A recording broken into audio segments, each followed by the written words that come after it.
Hello everyone, आप सब कैसे हैं? मैं उम्मीद करता हूं कि बहुत अच्छे होंगे और अपनी पढ़ाई को बहुत अच्छे से कर रहे होंगे। मैं Akash Kumar Bhadana ICT virtual classroom में आपका बहुत बहुत स्वागत करता हूं। आपको जैसा पता है कि हमारा पॉलिटिकल साइंस में क्लास 8 में 6 नंबर जो आपका चैप्टर है हमारा प्रारंभ हो रखा है और अभी तक हम उसमें एक लेक्चर अपना कंटिन्यू कर चुके हैं और आज हम लोग दूसरा लेक्चर अपना कंटिन्यू करेंगे और देखेंगे हमारी आज के इस लेक्चर के अंतर्गत हमारी आपराधिक न्याय प्रणाली को हम लोग आपका पढ़ रहे हैं और कल हमने इस लेक्चर को बहुत अच्छे से पढ़ लिया था, समझ लिया था। अगर आपका कोई भी डाउट हो, कोई भी आपका कंफ्यूजन हो तो आप लोग बच्चों लाइव जुड़कर चैट के माध्यम से आप अपनी क्वेरी को, आप अपने प्रश्न को मुझसे पूछ सकते हैं, कोई भी स्कूल का कोई भी बच्चा। चलिए हम चलते हैं सीधा आपका डिजिटल बोर्ड की तरफ। तो बच्चों देखिए चैप्टर जो हमारा आपका प्रारंभ हो रखा है और इसी आपका चैप्टर के अंतर्गत देख लेते हैं हमारी आपराधिक न्याय प्रणाली कि कैसे अपराधियों को जो हमारी न्याय प्रणाली है कैसे वो आपका सजा देती है।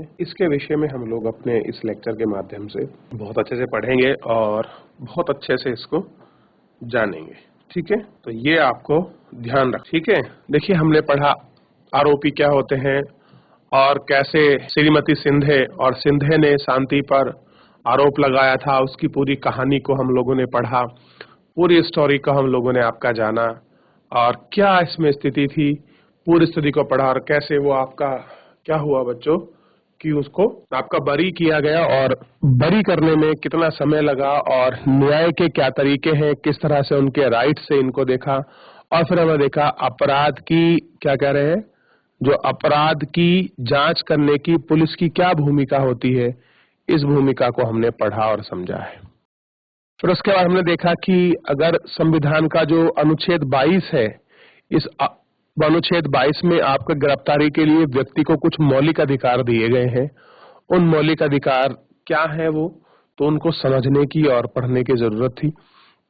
तो हम लोग इतना अभी तक अपना कर पाए थे और आज हमको थोड़ा सा कुछ विशेष जानकारी आपकी जुटानी थी और इस विशेष जानकारी में हमको देखना था कि प्रथम सूचना रिपोर्ट यानी कि प्राथमिक सूचना क्या होती है और कैसे होती है, इसके विषय में हम लोगों को आपका पढ़ना था। ठीक है, पुलिस FIR दर्ज होने के बाद ही किसी अपराध की पड़ताल शुरू कर सकती है। कह रहे कि जब आपकी FIR दर्ज हो जाती है तो FIR दर्ज होने के साथ क्या होता है कि हम किसी भी आपराधिक चीज की क्या कर सकते हैं, आपका जो जांच है और पड़ताल है वो आपका हम लोग कर सकते हैं। कानून में कहा गया है कि किसी संज्ञान यानी कि अपराध की सूचना मिलने पर थाने के प्रभारी को फौरन FIR दर्ज करानी चाहिए। कह रहे कि संज्ञान मतलब कोई जानकारी मिल जाए, क्या कराना चाहिए, थाने का जो आपका प्रभारी है उसको, थाने के प्रभारी को फौरन FIR दर्ज करानी चाहिए।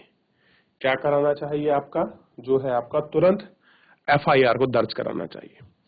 पुलिस को यह सूचना मौखिक या लिखित रूप में भी मिल सकती है, यानी कि पुलिस उसको मौखिक रूप से बता दे या आप लिखित रूप से दे दें, तो ये दोनों रूप में हो सकती है। FIR में आमतौर पर वारदात की तारीख, समय और स्थान उल्लेखित होता है कि किस तारीख को हुआ, कितने समय हुआ और कहां पर हुआ, ये सब उल्लेखित किया जाता है। उसमें वारदात के मूल तथ्यों और घटना का भी विवरण भी लिखा जाता है। अगर अपराधों का पता हो तो उनके नाम का था गवाहों का उल्लेख किया जाता है। FIR में शिकायत की दर्ज करने वाला और पता लिखा होता है। FIR के लिए पुलिस के पास एक खास फार्म होता है, इस पर शिकायत करने के 2 दस्तखत कराए जाते हैं और शिकायत करने वालों को पुलिस के FIR की नकल प्राप्त करने का कानूनी अधिकार है। क्या अधिकार है? FIR की जो कानूनी नकल है उसको आपका प्राप्त करने का अधिकार है। क्या अधिकार है कि सरकारी वकील की क्या भूमिका होती है, और कह रहे हैं जो गवर्नमेंट लॉयर है उस सरकारी वकील की जो भूमिका है वो हमको देखनी होती है। ठीक, किसी आपराधिक उल्लंघन को जनता के विरुद्ध माना जाता है। मान लीजिए कोई भी आपराधिक हुआ है, गतिविधि हुई है, तो उसको क्या मानते हैं कि वो क्या है, आपका जनता के विरुद्ध है। ठीक, इसका मतलब यह है कि वह अपराध केवल पीड़ित व्यक्ति को ही नुकसान नहीं पहुंचाता बल्कि पूरे समाज के प्रति अपराध होता है। यानी कि ऐसा नहीं है कि जो उससे वो आपका पीड़ित है केवल खाली उसको ही आपका नुकसान पहुंचाएगा, बल्कि क्या होगा, पूरे समाज को उससे नुकसान पहुंचता है। अब देखिए कैसे पहुंचेगा। मान लीजिए कोई किसी व्यक्ति को धमकाकर आपका लूटपाट करता है, तो उस लूटपाट करने से क्या होगा, जो वहां का समाज है उसमें भय की जो भावना है वो उत्पन्न हो जाएगी। और हमारा संविधान क्या कहता है कि हम भय मुक्त समाज की स्थापना करेंगे। तो ऐसे में समस्या हो जाती है, और अगर समस्या हो रही है तो फिर समाज के प्रति लोगों का जो कानून व्यवस्था है उससे कहीं ना कहीं मन उखड़ता है। और शायद कुछ लोग ऐसे भी हो सकते हैं जो सेम उसी नीति पर आपका चलना शुरू कर दें, लोगों को धमकाना शुरू कर दें। तो आपको पिछले अध्याय में दहेज के लिए सुधा की हत्या की घटना याद है? कह रहे हमने पहले चैप्टर में दहेज के बारे में पढ़ा था कि उसमें आपको सुधा की घटना याद है। आरोपी लक्ष्मण और उसके परिवार के खिलाफ यह मुकदमा दायर किया गया था। अब जानते क्या हुआ था कि सुधा की जो सास पर आरोप लगा था और उसके पति पर कि मेरी बेटी को आग लगाकर मारा है, उसके पड़ोसियों ने आया और उसको बचाया कि इन्होंने पेट्रोल उस पर तेल छिड़क कर आग लगाई है। ये वाली कहानी याद है ना? उसी से जोड़कर देख रहे हैं। उसका परिवार मुकदमा राज्य की दिल्ली ओर से दायर किया, दिल्ली की ओर से क्या किया था उन्होंने, दायर किया था। ये भी बताना चाहिए। इसलिए इस मुकदमे में राज्य दिल्ली प्रशासन बनाम लक्ष्मण कुमार व अन्य का नाम दिया गया। क्या दिया गया? कि दिल्ली प्रशासन बनाम लक्ष्मण कुमार का नाम दिया गया। इसी तरह शांति वाले मामले में श्रीमती सिंधे बनाम शांति हेम्ब्रेल का बजाय राज्य बनाम शांति होम्ब्रेल का नाम से जाना जाता है। ठीक, जिसके नाम से, क्योंकि अगर कोई भी अपराध हुआ है, कोई भी चीज हुआ है, तो श्रीमती सिंधे यहाँ क्या बन गई? एक राज्य बन गई। और इसका आपको एक्सप्लेन मिलेगा अनुच्छेद 12 में। अगर आर्टिकल 12 में पढ़ोगे तो एक्सप्लेन किया गया है कि राज्य शब्द को। ठीक है, अगर मान लीजिए श्रीमती सिंधे घर काम ना करती और किसी LIC कंपनी में काम कर रही होती और वहां ऐसी घटना हो जाती, तो क्या बनता? तब भी उत्तराखंड बनता। मतलब जो आपका राज्य है, तो कोई भी नाम हो, चाहे वो उत्तराखंड का हो, यूपी का हो, महाराष्ट्र हो, बिहार में, इस तरह का बनता कि ऐसे बनता कि महाराष्ट्र बनाम शांति हेम्ब्राम के नाम से मुकदमा बनता। और इसमें आपने देखा होगा AIR सन, इस तरह के मुकदमे की फाइल होती है। अदालत में सरकारी वकील राज्य का पक्ष प्रस्तुत करता है। कह रहे जो गवर्नमेंट, जो आपके लॉयर होते हैं, वो क्या करते हैं कि राज्य की तरफ से पक्ष रखते हैं। ठीक, कि जी इस तरह की चीजें नहीं है। सरकारी वकील की भूमिका तब शुरू होती है जब पुलिस जांच पूरा करके अदालत के आरोप पत्र दाखिल कर देती है। सरकारी वकील की इस जांच में कोई भूमिका नहीं होती, उसे राज्य की ओर से अभियोजित प्रस्तुत करना होता है। न्यायालय के पदाधिकारी के रूप में उसकी जिम्मेदारी है कि वह निष्पक्ष रूप से अपना काम करे और अदालत के सामने सारे ठोस तथ्य और जो आपके गवाह है और सबूत उनको पेश करे। तभी अदालत सही फैसला दे सकती है। और क्या होगा? तभी जो अदालत है वो आपका जो है सही जो फैसला है, जो राइट डिसीजन है, वो आपका दे सकती है और कर सकती है। तो ये आपको थोड़ा सा पता होना चाहिए कि किस तरह का सही डिसीजन होता है, किस तरह का सही डिसीजन नहीं होता, ये सरकार करेगी। तो ये थोड़ा सा आप लोगों को ध्यान रखना है और इस पर क्या करनी है, आपको बात भी करनी है और इन सब चीजों को आपको ध्यान रखना है। ठीक है ना? चलिए थोड़ा सा आगे बढ़ते हैं और हम चीजों को सारे एक एक करके स्टेप बाय स्टेप तरीके से हम लोग इनको जान लेते हैं। ठीक, न्यायाधीश की क्या भूमिका होती है? कह रहे जो जज हैं उनकी क्या भूमिका होती है, उस भूमिका को हम लोगों को थोड़ा सा आपको देखना है कि न्यायाधीश की इसमें क्या भूमिका है। अगर हम उस भूमिका को पढ़ते हैं और उनको समझने का प्रयास करते हैं तो चीजें बड़ी आसान और बड़ी सरल हो जाती हैं बच्चों। ठीक है, चलिए देखिए थोड़ा सा।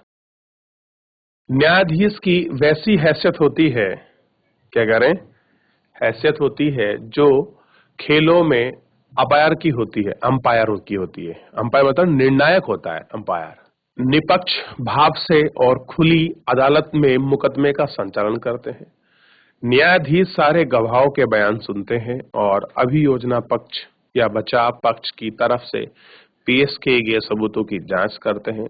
अपने सामने मौजूदा बयानों और सबूतों के आधार पर कानून के अनुसार न्यायाधीश की तय करते हैं कि आरोप सचमुच दोषी है या नहीं। अगर आरोपी दोषी पाया जाता है तो न्यायाधीश उसे सजा सुनाते हैं। वह कानून में दिए गए प्रावधानों के हिसाब से दोषी जेल भेज सकते हैं या उस पर जुर्माना लगा सकते हैं, या एक को 2 या सजा से जो है 1 से या 2 आपकी जो सजा है वो आपका इसको दे सकते हैं। अगला है निपक्ष सुनवाई, यानी कि फेयर ट्रायल। क्या होता है? सुनवाई को इंग्लिश में आपका ट्रायल कहते हैं, निपक्ष को आपको बोलते हैं फेयर। आइए थोड़ी देर में आपकी कल्पना करें कि अगर न्यायाधीश महोदय शांति का मुकदमा किसी और तरह संचालित करते हैं तो क्या होगा। अगर अदालत ने शांति का और आरोप पत्र और गवाहों के बयान की नकल दी होती है तो क्या होता है। अगर न्यायाधीश किसी ऐसी जगह पर मुकदमा चलाते हैं जहां शांति और सुनील दोनों ही नहीं जा सकते तो क्या होगा। अगर न्यायाधीश ने शांति की अधिवक्ता राय को अभियोजन की ओर से प्रस्तुत किया तो श्रीमती सिंधे और गवाहों के हाजिर करने का पर्याप्त समय न दिया हो तो पहले ही मान लेते हैं कि श्रीमती संधे दोषी हैं और क्या होता। अगर वो सब कुछ पहले ही कर लेते हैं कि आपके गवाह ना होते, उनको समय नहीं दिया था, तो ये सब क्या होते हैं आपकी, इनको सजा मान ली जाती। अगर इस तरह कोई भी बात होती है तो उसे निपक्ष सुनवाई नहीं कहा जा सकता। अगर ऐसा होगा तो उसको निपक्ष कहाँ बोलेंगे फिर। इसकी वजह से यह निपक्ष सुनवाई के लिए कई बातों का पालन करना जरूरी होता है। संविधान के अनुच्छेद 21 में जीवन का अधिकार का आश्वासन दिया गया है। इसका अर्थ है किसी भी व्यक्ति के जीवन या स्वतंत्रता को केवल एक ही तर्कसंगत और न्यायपूर्ण कानूनी प्रक्रिया के जरिए छीना जा सकता है। क्या कर सकते हैं? न्यायपूर्ण और कानूनी प्रक्रिया के तहत आपका छीना जा सकता है। निपक्ष सुनवाई में यह सुनिश्चित किया जाता है कि संविधान के अनुच्छेद 21 में पूरी तरह से पालन किया जाए। आइए अब चित्रकथा पट में दिए गए शांति और मुकदमे पर वापस लौटते हैं और निपक्ष सुनवाई के लिए मूलभूत जो आपके तत्व हैं उन पर हम लोग आपका ध्यान देते हैं कि कौन से ऐसे तत्व हैं जो आपके मूलभूत रूप से हैं, और उसकी हम लोग आपका बात करते हैं। पहली बात, शांति के को आरोप पत्र और उसके सभी लक्ष्यों को एक एक प्रति दी गई है जो अभियोजन पक्ष और उसके खिलाफ अदालत में पेश किए गए हैं। शांति पर चोरी का आरोप लगाया गया था जो कानून एक अपराध है। यह मुकदमा जनता के सामने खुली अदालत में चला गया था कि क्या है, कानून एक अपराध है, कानूनन अपराध है क्या, चोरी।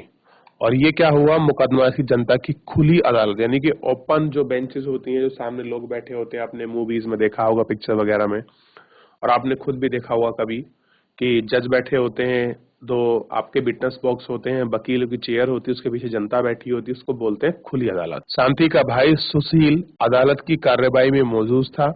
मुकदमा आरोपी के उपस्थित में चलाया गया है।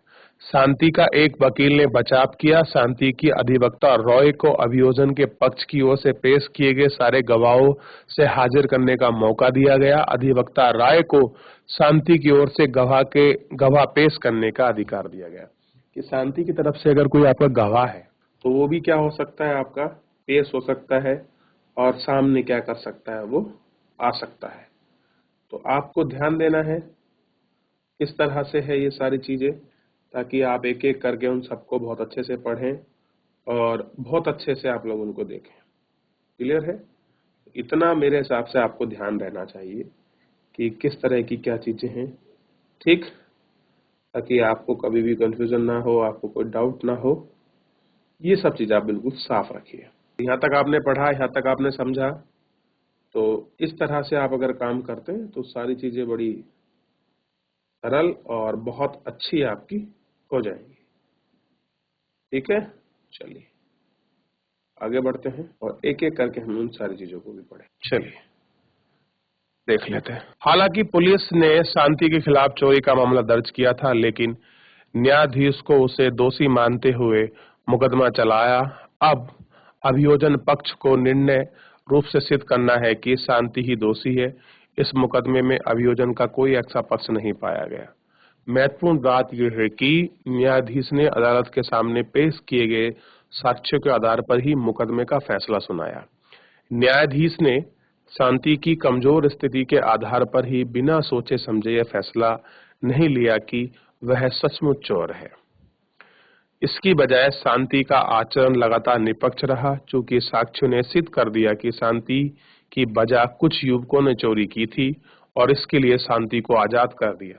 शांति को इसलिए न्याय मिला क्योंकि वह निष्पक्ष सुनवाई का मौका दिया गया, और कह रहे कि वो इसलिए आजाद हो गई क्योंकि उसको क्या मिला, निष्पक्ष जो कार्यवाही थी उसका उसको मौका मिला है। ठीक है, ये थोड़ा ध्यान रखना। इस अध्याय में हमने जिन लोगों का जिक्र किया है, संविधान और कानून दोनों ये कहा गया है कि लोगों को अपनी जिम्मेदारी सही ढंग से निभानी चाहिए। और क्या कह रहे हैं, जो लोगों की जिम्मेदारी है, जो आपका लोगों की रिस्पॉन्सिबिलिटी है, उसको बहुत सही से निभाना चाहिए। इसका मतलब होता है कि प्रत्येक नागरिक, चाहे वह सभी वर्ग, जाति, धर्म और आपका वैचारिक मान्यताओं से हो, उन्हें निष्पक्ष सुनवाई का अधिकार है। कैसा है उन्हें? बिल्कुल आपका निष्पक्ष जो आपकी सुनवाई है उसका अधिकार दिया गया है। कानून का शासन कहते हैं कि कानून के सामने हर कोई बराबर है। कैसा है? हर कोई समान है या बराबर है।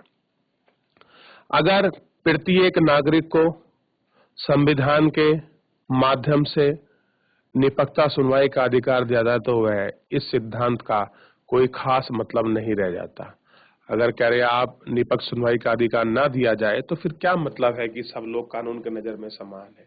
चलिए आगे बढ़िए और एक एक करके स्टेप बाय स्टेप सारे तरीकों को आप लोग पढ़ते रहिए और इसको देखते रहिए तो और इनको पढ़ते रहिए। तो यहाँ तक इतना आप लोगों ने पढ़ा है। कोई भी आपका डाउट है, कोई भी कंफ्यूजन है, ठीक है, पूछिए बच्चों।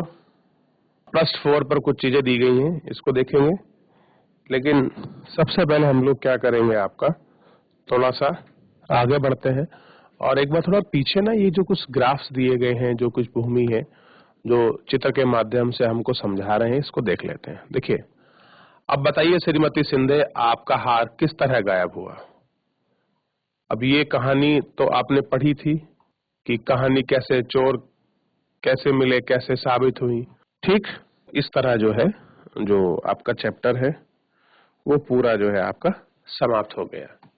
अब कुछ कार्रवाई हैं, कुछ तरीके हैं, इनको भी हम लोग गौर करेंगे, लेकिन इन सबको गौर करने से पहले हम लोग कुछ इम्पोर्टेंट्स आपके क्वेश्चन हैं, उन क्वेश्चंस को हम लोग लिखेंगे और उनको जानेंगे।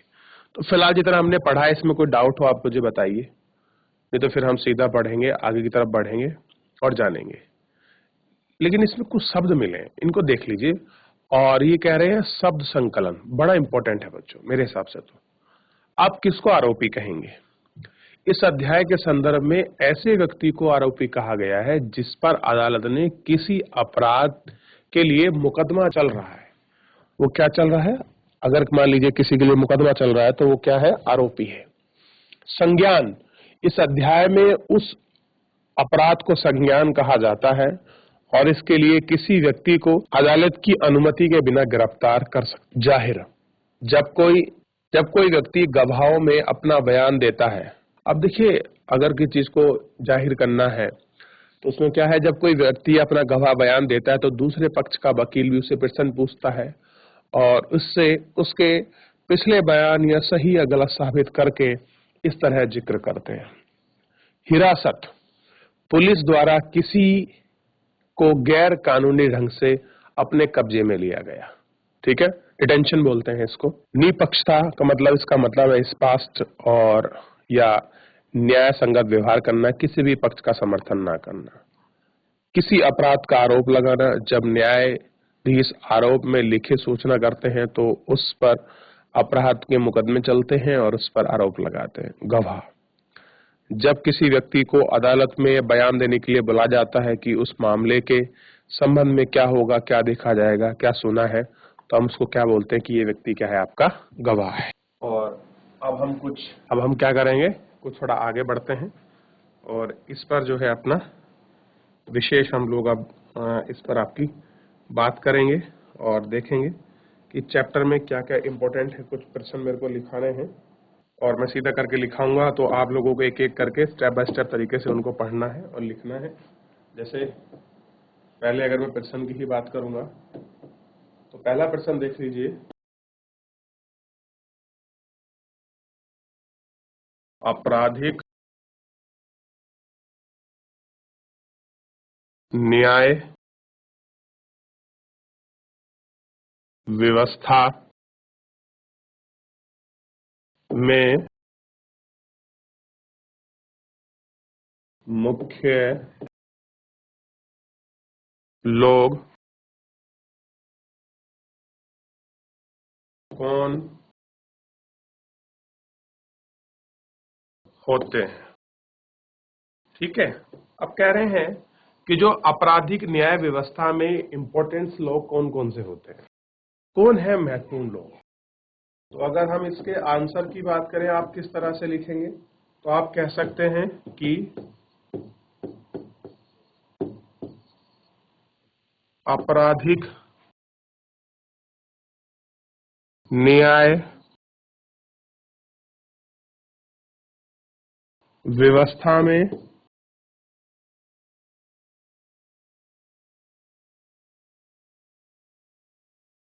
पुलिस,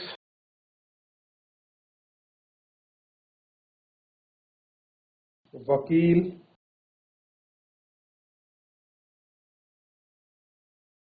बचाव पक्ष का वकील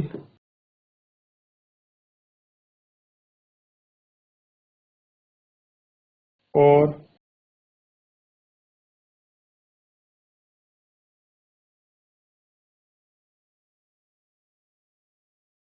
न्यायाधीश, ये चार लोग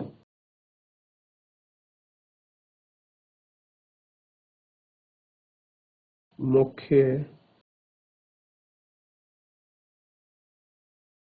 होते हैं। कह रहे ये चार लोग ऐसे हैं जो आपका इंपॉर्टेंट होते हैं। तो आप लोग इसको लिख लीजिए, फटाफट लिख लीजिए, जल्दी लिखिए। अब देखिए, मैं आपको गवाह किसे कहते हैं ये मैं बता चुका हूं, फिर मैं बाद में लिखवा दूंगा। आरोपी किसे कहते हैं ये मैं बता चुका हूं, ठीक है। जाहिर करने का क्या मतलब है ये बता चुका हूं। हिरासत में किसको लेते हैं उसको क्या कहते हैं ये भी मैं बता चुका हूं। अगले प्रश्न की तरफ बढ़े। अगला प्रश्न थोड़ा सा ध्यान दीजिए और बहुत ही अच्छा है मेरे हिसाब से तो, और ध्यान रखने की जरूरत है। अब देखिए, प्रश्न है कि आपराधिक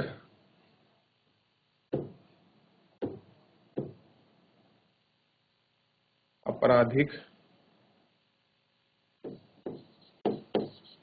न्याय व्यवस्था में पुलिस का क्या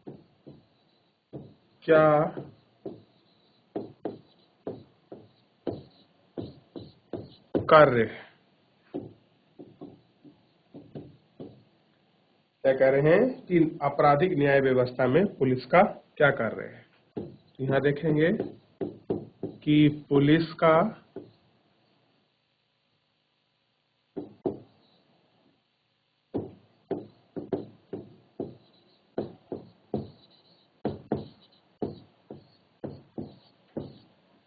देखिए, सबसे पहला देखिए क्या कार्य है।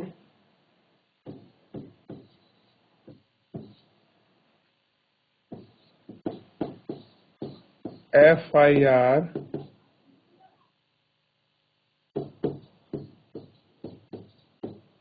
दर्ज करना। क्या करें, सबसे पहले तो एफआईआर को दर्ज करें। दूसरा है अपराध के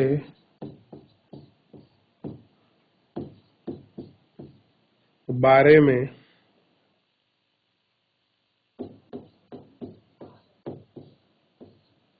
मिली शिकायत की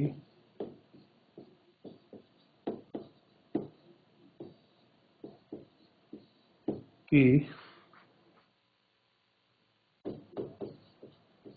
जांच करना। क्या करना? उसकी जांच करना। और ध्यान रखिए, जो सबूत हैं को इकट्ठा करना।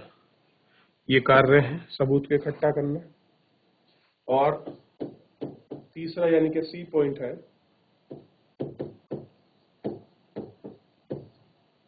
सबूतों से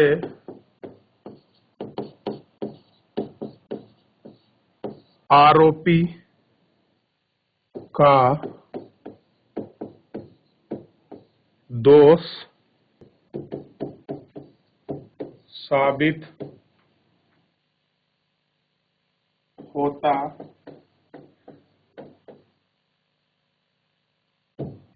दिखाई दे या दे रहा है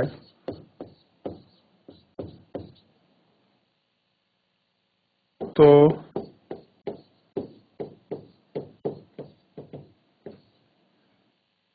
पुलिस अदालत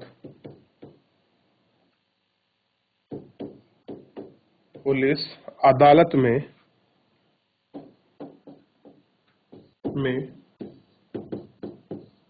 आरोप पत्र, और आरोप पत्र को ही बोलते हैं आपकी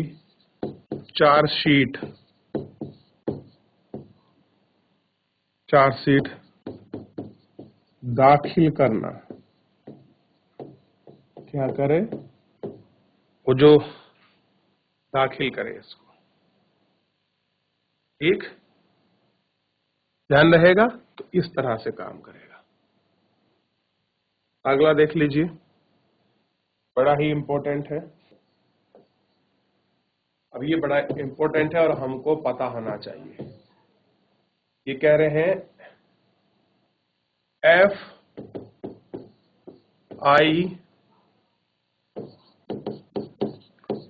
FIR का पूरा नाम। FIR का पूरा नाम। चलिए, तो आंसर सबसे पहले आज का जो हमारा क्लास शुरू हुई थी, टॉपिक था, सबसे पहले हमने FIR से शुरू किया था। तो FIR का पूरा नाम हम इंग्लिश में हिंदी दोनों बता दूंगा मैं आपको। तो इसका है प्रथम सूचना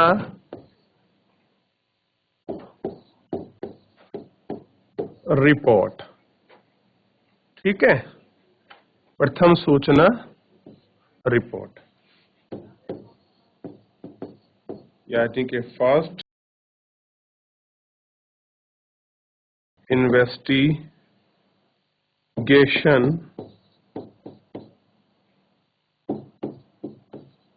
रिपोर्ट। ठीक है, यहां तक देख लीजिएगा, ध्यान रहेगा इतना। अच्छा, इतना लिख लीजिए फटाफट आप लोग, और इसको इंपॉर्टेंट कर लें। चलिए जल्दी करिएगा इसको इंपॉर्टेंट। अगला क्वेश्चन मैं आपसे पूछने वाला हूं बहुत जल्दी, और इसमें मैं ये पूछूंगा कि अगर किसी व्यक्ति को आपका पुलिस ने पकड़ लिया है, ठीक, तो आर्टिकल 22 के तहत कौन कौन से उसको कानूनी प्रावधान या कहने के जो उसको अधिकार है वो उसको प्राप्त है। यानी कि प्रश्न सिंपल समझिए कि अनुच्छेद 22 के तहत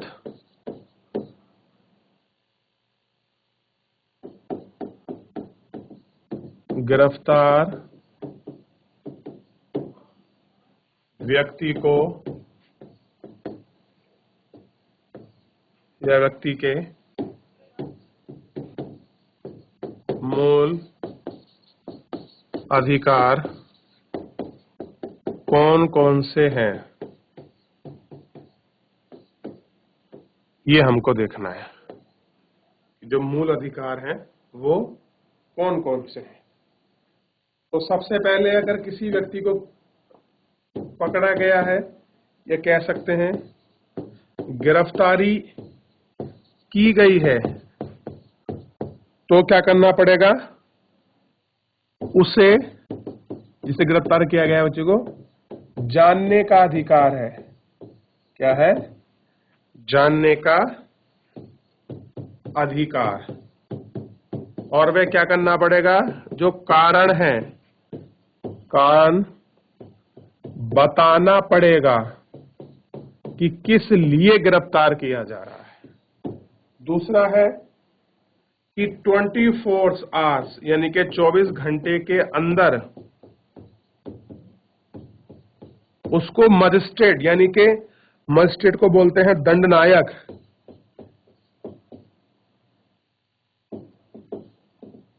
मजिस्ट्रेट के सामने पेश करना पड़ेगा,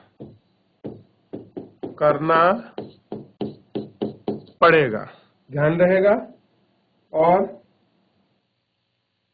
दूसरा देखिए, अगर उसको गिरफ्तार कर लिया गया है तो गिरफ्तार के दौरान उसे क्या करना पड़ेगा? जो उसके साथ दुर्व्यवहार व यातना से बचने का अधिकार शामिल है।